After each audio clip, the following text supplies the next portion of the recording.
ഇപ്പോൾ ബുൾഡോസർ രാജ് കണ്ടു, ഹരിയാനയിലും യു പിയിലും അതുപോലെ ഡൽഹിയിലും ഒക്കെ. അതിനകത്തൂടെ എന്താ ചെയ്തത്? ശരിക്കും പറഞ്ഞു കഴിഞ്ഞാൽ ഒരു കേസ് ഉണ്ടാവുകയോ ഉണ്ടാക്കുകയോ ചെയ്യുന്നു. ആ കേസിന്റെ അനുബന്ധമായിട്ട് 10 പ്രതികരിക്കുന്നുണ്ടാവുക, അത് റിയലായി ഉണ്ടെങ്കിൽ പോലും. പക്ഷെ അതിന് പകരം എന്ന് വെച്ചാൽ 150ഉം 200ഉം ഒക്കെ ആളുകളുടെ വീടുകളും സ്ഥാപനങ്ങളും ഒക്കെ എന്ത് ചെയ്യുക, തകർത്ത് കളയുക. ഈ സംഭവം പലരെയും ബാധിക്കുമ്പോൾ ഇത് കഴിഞ്ഞാൽ ക്രിസ്ത്യാനികൾക്കുണ്ട് ഇതുപോലെ സംവിധാനങ്ങളും കാര്യങ്ങളൊക്കെ, അതിലേക്കൊക്കെ ഇത് കൈവെക്കും, ഈ രീതിയിലേക്കൊക്കെ വരും. ഇപ്പൊ ഇതിന്റെ മറുചോദ്യം വരുന്നതാണെന്ത്, വഖഫ് ബോർഡിൽ മറ്റു മതവിഭാഗങ്ങൾ ഉൾപ്പെടുത്താമെങ്കിൽ ദേവസ്വം ബോർഡിൽ ഉൾപ്പെടുത്തിക്കൂടെ?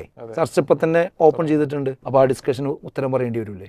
അങ്ങനെ ആവാമെന്നാണെങ്കിൽ എന്തായിരിക്കും അവസ്ഥ? ഇപ്പോൾ നടക്കുന്ന ചർച്ച വഖഫ് ബില്ലുമായി ബന്ധപ്പെട്ട് രാജ്യസഭയിൽ എന്താണ് നടന്നത്, ഇനി എന്താണ് നമുക്ക് ചെയ്യാനുള്ളതിനെ സംബന്ധിച്ച് സ്പോട്ട്ലൈറ്റിന് പറയാനുള്ളത്?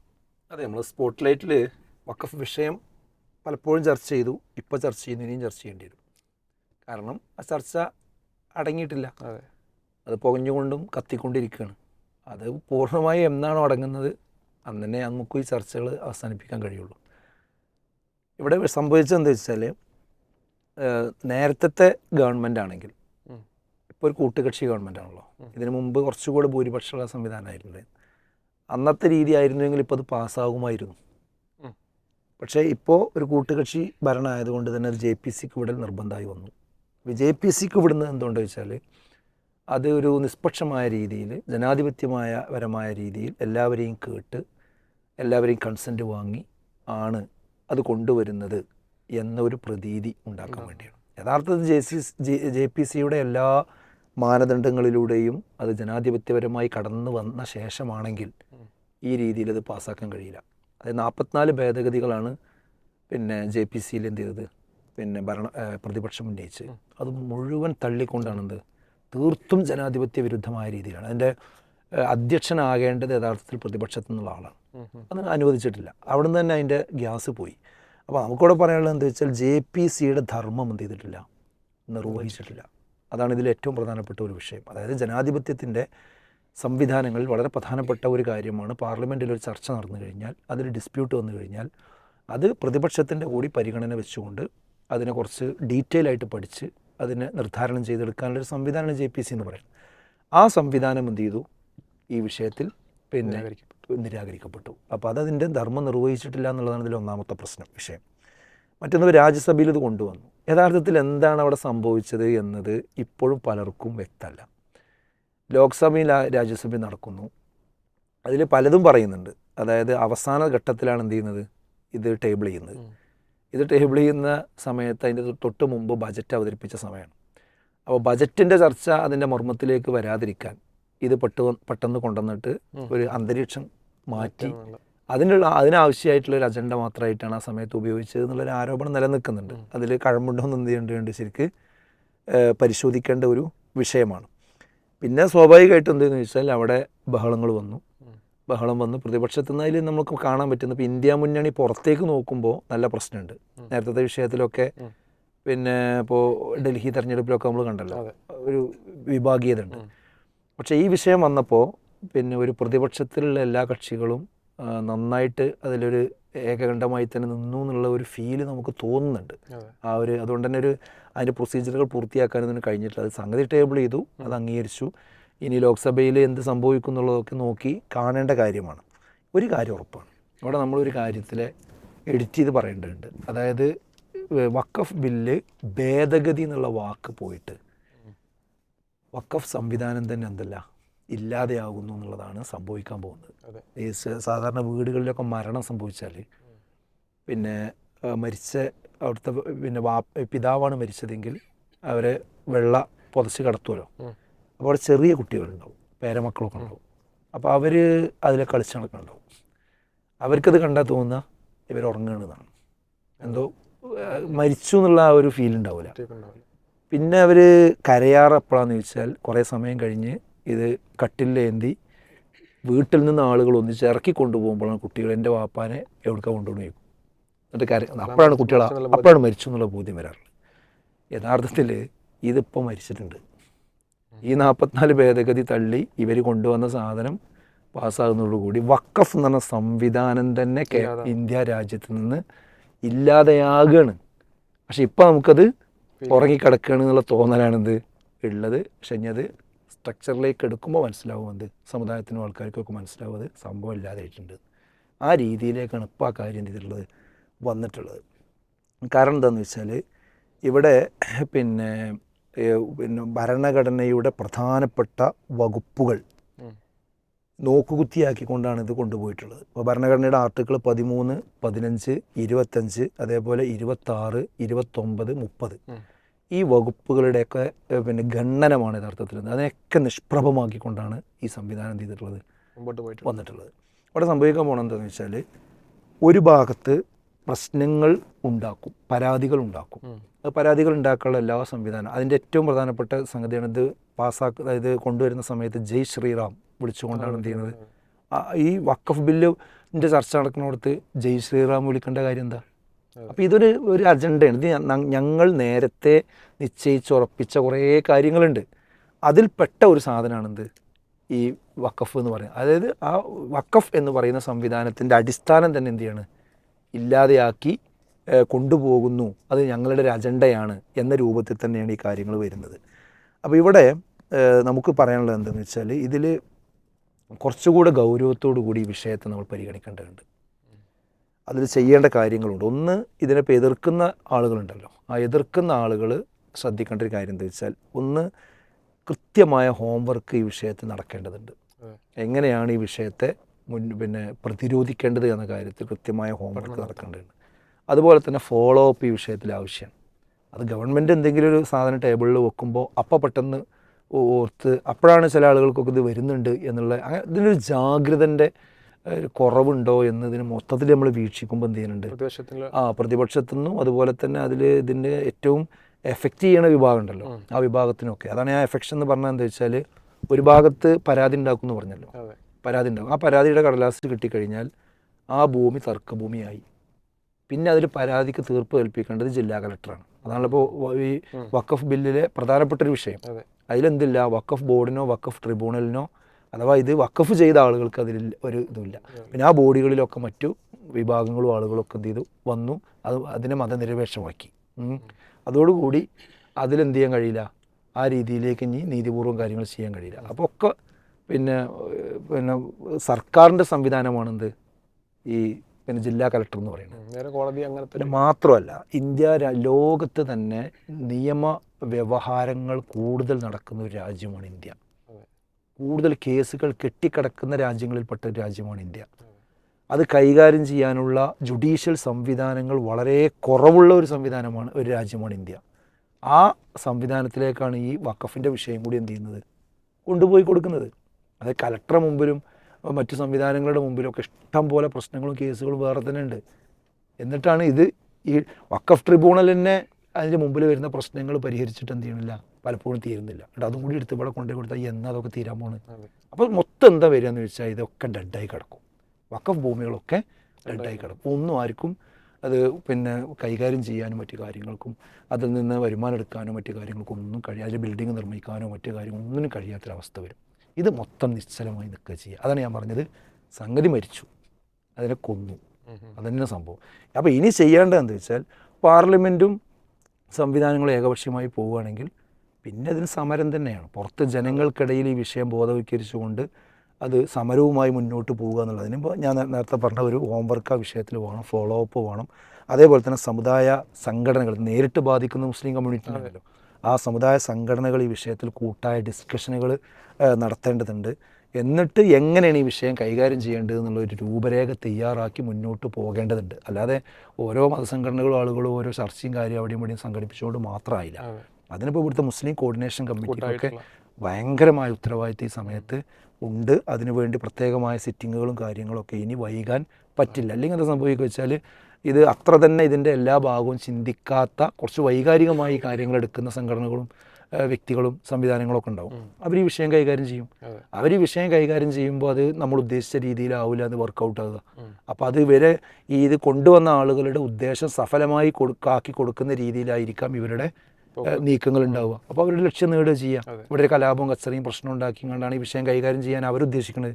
ആ രൂപത്തിലേക്ക് ഇതിനെ കൊണ്ടുപോകാൻ കാരണമാവും. അപ്പോൾ അതിൽ നിന്ന് അങ്ങനെ വരാതിരിക്കണമെങ്കിൽ എന്ത് വേണം, ഇതിനെ വേഗത്തിൽ ഒരു പക്വമായി കൈകാര്യം ചെയ്യേണ്ട മുഖ്യധാര മതസംഘടനകളും സംവിധാനങ്ങളും ഓർഗനൈസേഷൻ സമുദായ പാർട്ടികളൊക്കെ എന്ത് ചെയ്യണം, അതിന് കൂടിയിരുന്ന് ചർച്ച ചെയ്ത് ഒരു രൂപരേഖ തയ്യാറാക്കി ഇതിൻ്റെ ഒരു പ്രതികരണം എങ്ങനെയായിരിക്കണം എന്നുള്ളതിനെ സംബന്ധിച്ചുള്ള ഡിസ്കഷൻ ഇനി ഒരിക്കലും തന്നെ വൈകാൻ പാടില്ല. പിന്നെ വേറൊരു ഭാഗം എന്താ വെച്ചാൽ ഇങ്ങനെ ഈ വഖഫ് എന്ന് കേൾക്കുമ്പോൾ അതെന്തോ ഒരു മുസ്ലിങ്ങളെ മാത്രം പ്രശ്നമാണ് എന്ന് വിചാരിച്ച് മറ്റു മതവിഭാഗത്തിൽപ്പെട്ട ആളുകൾ ഒരു പക്ഷേ ഈ വിഷയത്തെ കാണുന്നുണ്ടാവും. വളരെ തെറ്റാണത്. ഈ സംഭവം പലരെയും ബാധിക്കാൻ പോകും. മുസ്ലിങ്ങൾ അങ്ങനെ വിചാരിച്ചിട്ടുണ്ടാവുക.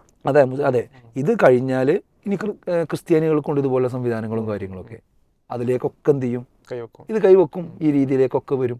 ഇപ്പോൾ ഇതിൻ്റെ മറുചോദ്യം ഉയരുന്നതാണെന്ത്, വഖഫ് ബോർഡിൽ മറ്റു മതവിഭാഗങ്ങൾ ഉൾപ്പെടുത്താമെങ്കിൽ ദേവസ്വം ബോർഡിൽ ഉൾപ്പെടുത്തിക്കൂടെ? ചർച്ച ഇപ്പം തന്നെ ഓപ്പൺ ചെയ്തിട്ടുണ്ട്. അപ്പോൾ ആ ഡിസ്കഷന് ഉത്തരം പറയേണ്ടി വരില്ലേ? അങ്ങനെ ആവാമെന്നാണെങ്കിൽ എന്തായിരിക്കും അവസ്ഥ? അപ്പോൾ അതൊക്കെ ഇവിടുത്തെ മൊത്തത്തിൽ എല്ലാവരെയും ബാധിക്കുന്ന വിഷയം തന്നെയാണിത്. അത് എല്ലാവരുടെയും സ്വൈര ജീവിതത്തിനെ ബാധിക്കുന്ന പ്രശ്നം തന്നെയാണിത്.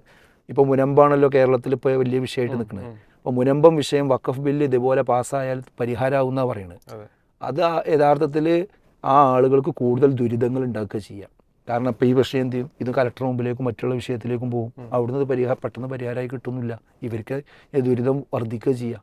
അപ്പോൾ അതൊക്കെ പ്രശ്നത്തിലേക്ക്. അപ്പോൾ മുസ്ലിം കമ്മ്യൂണിറ്റി മാത്രമൊന്നുമല്ല അതിൻ്റെ ബുദ്ധിമുട്ട് അനുഭവിക്കേണ്ടി വരിക, എല്ലാവരും എന്ത് ചെയ്യേണ്ടി വരും, അനുഭവിക്കേണ്ടി വരും. അപ്പോൾ അതുകൊണ്ട് കോമൺ ആയിട്ട് ഈ രാജ്യത്ത് സമാധാനം നിലനിൽക്കണമെന്ന് ആഗ്രഹിക്കുന്ന ആളുകൾ ഈ വിഷയത്തിൽ എന്ത് ചെയ്യേണ്ടതുണ്ട്, ഒരു എങ്ങനെ ആയിരിക്കണം ഇതിനോടുള്ള പ്രതികരണം എന്നുള്ളതിനെ സംബന്ധിച്ചുള്ള കൂടിയാലോചനകളും അതിൻ്റെ ഹോംവർക്കുകളും നടത്തേണ്ട സമയം അതിക്രമിച്ചിട്ടുണ്ടെന്നുള്ളതാണ് ഒരു കാര്യം. മറ്റേ അവസാനിപ്പിക്കുമ്പോൾ പറയാനുള്ളത് എന്താ വെച്ചാൽ, മുസ്ലിം കമ്മ്യൂണിറ്റിൻ്റെ ഉള്ളിൽ ഈ സമയത്ത് ആഭ്യന്തരമായി മനസ്സിലാക്കേണ്ട ഒരു കാര്യം എന്താ വെച്ചാൽ, ഈ വഖഫുമായി ബന്ധപ്പെട്ട് കൂടുതൽ വ്യവഹാരങ്ങൾ ഉണ്ടാക്കാതിരിക്കാനുള്ള ഒരു ജാഗ്രത എല്ലാ മുസ്ലിം സംഘടനകളും നാട്ടുകാരും ശ്രദ്ധിക്കേണ്ടതുണ്ട്.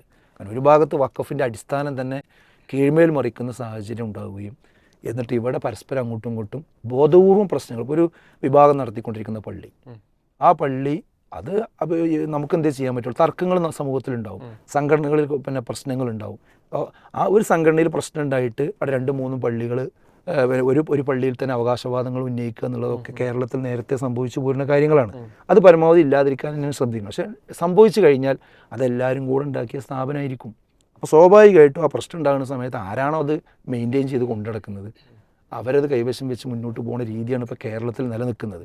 അത് ആ രീതിയിൽ തന്നെ മുന്നോട്ട് പോകട്ടെ എന്ന് വെക്കുക എന്നല്ലാതെ അങ്ങോട്ടും ഇങ്ങോട്ടും വിലപേശി അത് പരസ്പരം ആക്രമിക്കാനും അക്രമത്തിലൂടെ കീഴ്പ്പെടുത്താനും അത് വഖഫ് ബോർഡിൻ്റെയും വഖഫ് ട്രിബ്യൂണലിൻ്റെയും മുമ്പിൽ കേസായിട്ട് വരികയും അത് പള്ളികൾ പലതും അടഞ്ഞു കിടക്കുകയും ഒക്കെ ചെയ്യുന്ന ഒരു സാഹചര്യം ഉണ്ടാകുന്നു എന്നത് വളരെ ദയനീയമായൊരവസ്ഥയാണ്. പ്രത്യേകിച്ച് ഈ വഖഫ് ബില്ലിങ്ങനെ ഈ വഖഫ് ബില്ലിനെതിരിൽ എല്ലാവരും ഒന്നിച്ച് നിന്ന് പോരാടേണ്ട സമയത്ത് പരസ്പരം അങ്ങോട്ടും ഇങ്ങോട്ടും പോരടിക്കാൻ കാരണങ്ങൾ ബോധപൂർവം വിളിച്ചു വരുത്തുക എന്നത് ശരിയല്ല.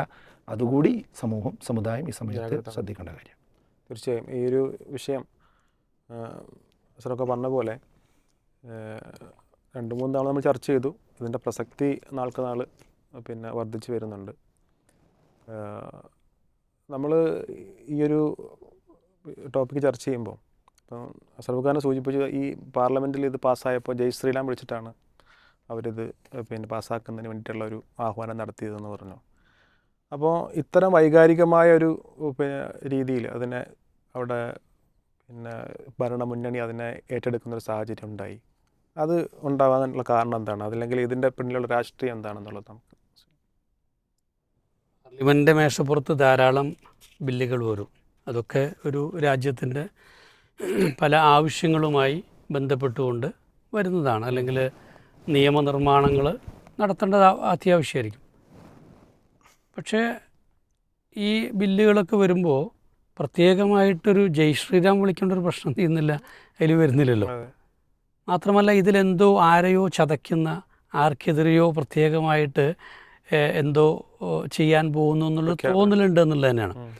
പക്ഷെ നമുക്കറിയാം ഈ ജയ് ശ്രീറാം വിളി നമ്മൾ നേരത്തെ കേട്ടത് ബാബരി മസ്ജിദ് തകർക്കുന്ന സമയത്താണ്. അതിൻ്റെ ആ താഴെക്കൂടത്തിൽ നിന്നുകൊണ്ട് അതിൻ്റെ താഴെ നിന്നുകൊണ്ട് വിളിച്ച വിളിയാണ്. അപ്പോൾ അതേ ഒരു വികാരം ഈ വഖഫ് ബില്ല് മേശപ്പുറത്ത് വരുമ്പോൾ ഉണ്ടാകണമെങ്കിൽ അതിൽ ഇവ തമ്മിൽ എന്തോ ഒരു ചെറിയൊരു ബന്ധം ഉണ്ടല്ലോ. അന്ന് ഒരു 2.25 ഏക്കർ സ്ഥലമാണത് ഈ ബാബരി മസ്ജിദിൻ്റെ യഥാർത്ഥത്തിൽ ഉള്ളത്. ആ പ്രോപ്പർട്ടിക്ക് വേണ്ടിയിട്ട് 100-ലധികം കൊല്ലം കേസ് നടന്നിട്ടുണ്ട്. പിന്നെ അവസാനം ദൈവത്തിൻ്റെ വെളിപാട് വേണ്ടി വന്നു അത് തീർക്കാൻ. അപ്പോൾ അതിലൂടെ ആ പ്രോപ്പർട്ടി പിടിച്ചെടുക്കുകയാണ് ചെയ്തത്. സമാനമായ അർത്ഥത്തിൽ ഒരു താല്പര്യം ഇതിന് പിറകിലുണ്ട് എന്നുള്ളത് വ്യക്തമാക്കുന്ന ഒന്നാണ് ആ വൈകാരികമായ ആനന്ദമെന്ന് പറയുന്നത്. എന്തായാലും ഈ ബാബരി മസ്ജിദിൻ്റെ വിഷയത്തിലും ചെയ്തത് എന്തിനാണ്?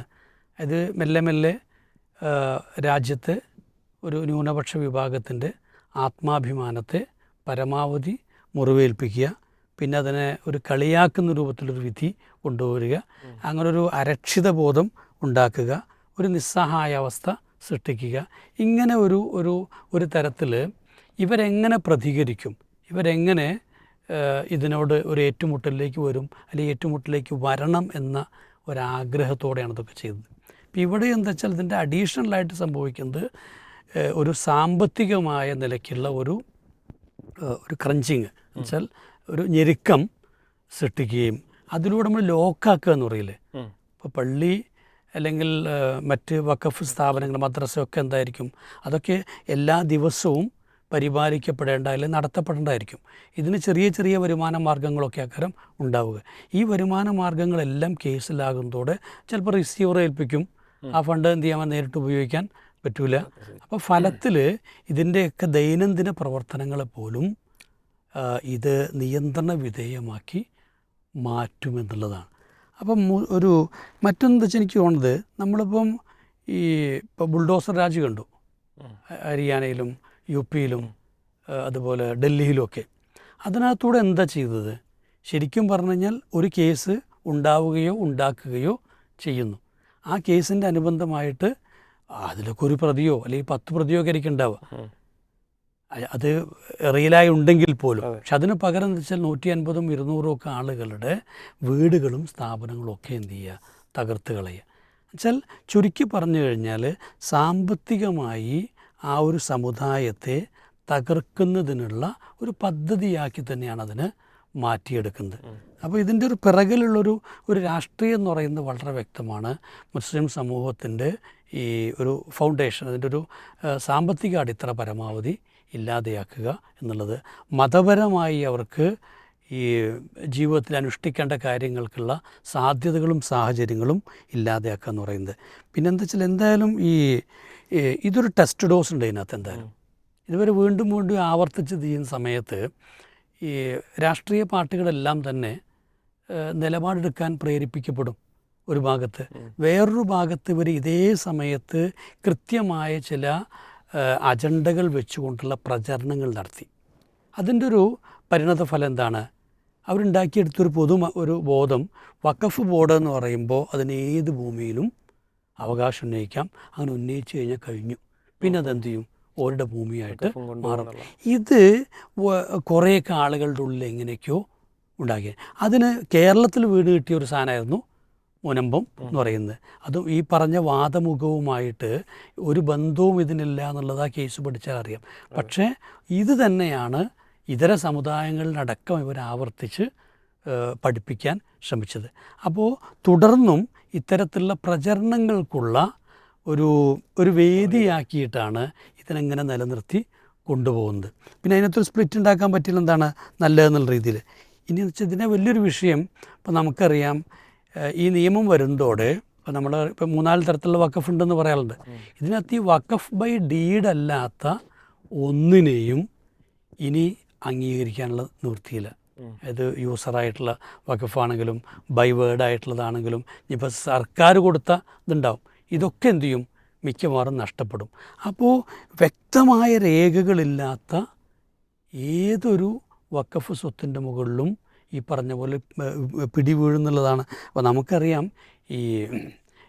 ഇതിൻ്റെ ഒരു അവസാനത്തെ കക്ഷി ഇപ്പം കളക്ടറാണ്, അദ്ദേഹത്തിന് മുമ്പിലേക്കാണ് പോകുന്നത്. നമുക്കറിയാം ഒരു പരമ്പരാഗതമായി കിട്ടിയിട്ടുള്ള 18-ാം നൂറ്റാണ്ടിലോ 19-ാം നൂറ്റാണ്ടിലൊക്കെ വഖഫ് ചെയ്യപ്പെട്ടൊരു ഭൂമിയെ സംബന്ധിച്ചോളം അതിന് അടിയാധാരം ഉണ്ടാവുമോ? കിട്ടിക്കൊള്ളുന്നില്ല അല്ലേ? ആധാരം ഉണ്ടാവുമോ? ഇല്ല. അപ്പോൾ നമ്മൾ 10-13 രേഖകളെങ്കിലും ഉണ്ടാക്കേണ്ടി വരും. ഇപ്പോൾ എന്തായാലും ശരി, നിലവിലുള്ള മുസ്ലിം സ്ഥാപനങ്ങൾ നടത്തി കൊണ്ടുപോകുന്നവരെന്തായാലും ശ്രദ്ധിക്കേണ്ട ഏറ്റവും വലിയൊരു കാര്യം, അതിനിപ്പോൾ വരുമല്ലേ നോക്കിയിട്ടല്ല, എന്തായാലും ഒരു രാജ്യത്തെ നിയമവ്യവസ്ഥക്കുള്ളിൽ ജീവിക്കുന്നവരായതുകൊണ്ട് തന്നെ അതിന് വേണ്ട അടിസ്ഥാന രേഖകളൊക്കെ ഉണ്ടാക്കണം. ഇപ്പം ഈ അടിയാധാരാണെങ്കിലും ആധാരം, അതിൻ്റെ മറ്റേ പട്ടയം അടക്കമുള്ളത്, നികുതി രസീത് എന്ന് പറയുന്നത്, അതുപോലെ കൈവശ സർട്ടിഫിക്കറ്റ്, ലൊക്കേഷൻ സർട്ടിഫിക്കറ്റ്, അതുപോലെ ഈ ലൊക്കേഷൻ്റെ സ്കെച്ച്, BTRൻ്റെ പകർപ്പ്, പിന്നെ കുടിക്കടം പകർത്തി ചെയ്യുന്നത്, ജപ്തി ഇതുകളൊന്നും എന്താണ് ഇല്ല എന്നുള്ള രേഖ എന്ന് പറയുന്നത്, സർവേ സ്കെച്ച്, ബിൽഡിംഗ് സർട്ടിഫിക്കറ്റ്. അപ്പോൾ ഇങ്ങനെ നമ്മൾ അത്യാവശ്യം വേണ്ട എല്ലാ രേഖകളും കൃത്യമായി ഉണ്ടാക്കുകയും അത് ഫയൽ ചെയ്ത് സൂക്ഷിക്കാൻ തുടങ്ങുകയും ചെയ്യണം. അത് മുസ്ലിം സമൂഹത്തിൽ ഏറ്റവും ദുർബലമായി കിടക്കുന്ന ഒരു വശമാണത്, യാതൊരു സംശയവും അതിനകത്തില്ല. ഒരു പക്ഷേ അത്തരം കാര്യങ്ങളിൽ ക്രിസ്തീയ സമൂഹമൊക്കെ വളരെ വളരെ ഫോർവേഡാണ്. അവരതിനു വേണ്ടി പട്ടയം ഉണ്ടാക്കാൻ വേണ്ടി കാലാകാലങ്ങളിൽ സമരം നടത്തി ഓരോരോ ഘട്ടത്തിലും എന്ത് ചെയ്തിട്ടുണ്ട്, ഇതൊക്കെ സ്ഥാപിച്ചെടുത്തിട്ടുണ്ട്. അപ്പോൾ എന്തായാലും മുസ്ലിങ്ങളെ സംബന്ധിച്ചോളം ഇത് അവർക്ക് സ്വയം വിലയിരുത്തലിനൊരു സമയം കൂടിയായിട്ട് കാണണമെന്നാണ് പറയുന്നത്. തീർച്ചയായും വഖഫ് എന്ന് പറയുന്നത് നമ്മളെ നാട്ടിലൊക്കെ സാധാരണ പറയാറുണ്ട്, കുളിപ്പിച്ച് കുഞ്ഞിനെ ഇല്ലാതാക്കിയെന്ന് പറയാറുണ്ട്. എന്ന് പറഞ്ഞതുപോലെ ഇതിലിങ്ങനെ പരിഷ്കരണങ്ങളും മറ്റും കൊണ്ടുവന്ന അവസാനം ഇത് ഒന്നുമില്ലാത്ത അവസ്ഥയിലേക്ക് കൊണ്ടുപോകുക എന്നുള്ളതാണ് ഇപ്പോൾ നടന്നുകൊണ്ടിരിക്കുന്ന ശ്രമമെന്നും അതിനനുസൃതമായൊരു മിഷനറിയാണ് ഇതിൽ വർക്ക് ചെയ്യുന്നുള്ളത് നമ്മൾ തിരിച്ചറിയുകയും അതനുസരിച്ച് നമ്മൾ ഒരുങ്ങണം എന്നുള്ളതാണ് നമ്മൾ സ്പോട്ട് ലൈറ്റിൽ മൊത്തം വിഷയത്തിൽ വിലയിരുത്തിയത്.